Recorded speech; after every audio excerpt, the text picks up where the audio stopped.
Classic polo menswear brand இப்போ Chennai வரப்போறாங்க. Retail franchisee பிசினஸ்ல invest பண்ண இன்ட்ரெஸ்டடா இருக்கிறவங்க கால் பண்ணுங்க 9363393633. அரசியல் ரீதியாக கருத்துக்களை பதிவிடும் எக்ஸ் தள கணக்குகளை முடக்கும் தமிழ்நாடு சைபர் கிரைம் காவல்துறையின் உத்தரவுக்கு இடைக்கால தடை விதித்து சென்னை உயர்நீதிமன்றம் உத்தரவிட்டிருக்கிறது.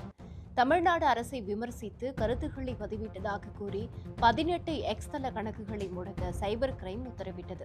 அதை எதிர்த்து விஸ்வ ஹிந்து பரிஷத் வட தமிழக தலைவர் சொக்கலிங்கம் தரப்பில் வழக்கு தொடரப்பட்டது. அரசியல் ரீதியான விமர்சனங்களை முறையாக ஆய்வு செய்யாமல் பொது அமைதிக்கு பாதிப்பு ஏற்படுத்துவதாக கூறி எக்ஸ் தள கணக்குகளை முடக்குவது கருத்துரிமைக்கு பாதிப்பை ஏற்படுத்தும் செயல் என்று அதில் குறிப்பிடப்பட்டது.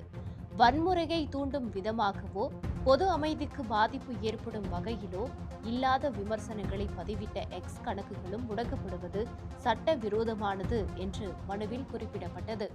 அந்த கணக்குகளை முடக்க சைபர் கிரைம் பிறப்பித்த உத்தரவை ரத்து செய்ய வேண்டும் என்றும் கோரிக்கை விடுக்கப்பட்டது. அப்போது சைபர் கிரைம் உத்தரவில் எந்த விவரங்களையும் கூறாமல் சட்ட விதிகள் மட்டுமே குறிப்பிடப்பட்டுள்ளதாக நீதிபதிகள் கூறினர். சைபர் கிரைம் பிறப்பித்த நோட்டீஸுக்கு இடைக்கால தடை விதித்து நீதிபதிகள் உத்தரவிட்டனர்.